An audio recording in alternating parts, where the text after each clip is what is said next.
Okay guys, hari ni aku nak cuba mikrofon yang terbaru daripada Moxom. Kalau kau tengok video aku yang sebelum ni, aku ada buat pasal mikrofon. Tapi malangnya dia punya mikrofon tu, satu aku tak suka dia punya apa, softener pelembut bunyi tu, damper dia tu selalu tercabut yang bulu-bulu tu. Okay.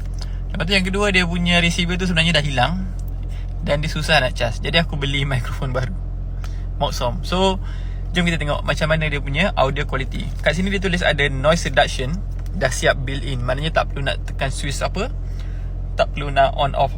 So aku buka, macam korang nampak. Okay, satu ada receiver. Ini kita akan cucuk dekat phone. Okay, dan ada dua mikrofon. Aku akan buka satu.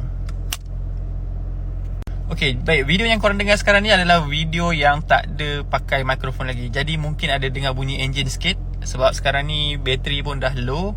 So dia tengah charging. Jom aku masukkan, tengok macam mana kalau bunyi pakai mikrofon.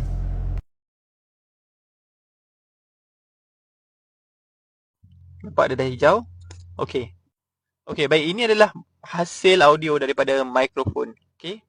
So macam mana korang rasa? Dia dah siap built in dengan noise reduction. So ini adalah suara bila aku letak dekat-dekat macam ni, dan aku boleh juga cakap jauh macam ini. Okay.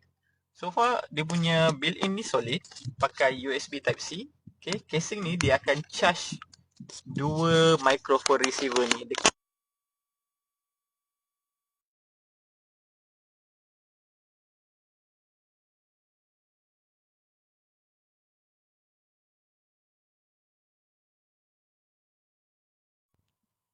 Okey, baik. Jadi itulah hasil audio daripada mikrofon ni. Kalau korang dengar macam mana? Okey ke tak okey? Kalau okey, kalau korang nak beli, korang boleh tekan dekat beg kuning. Harga dia adalah mampu milik, bawah RM100.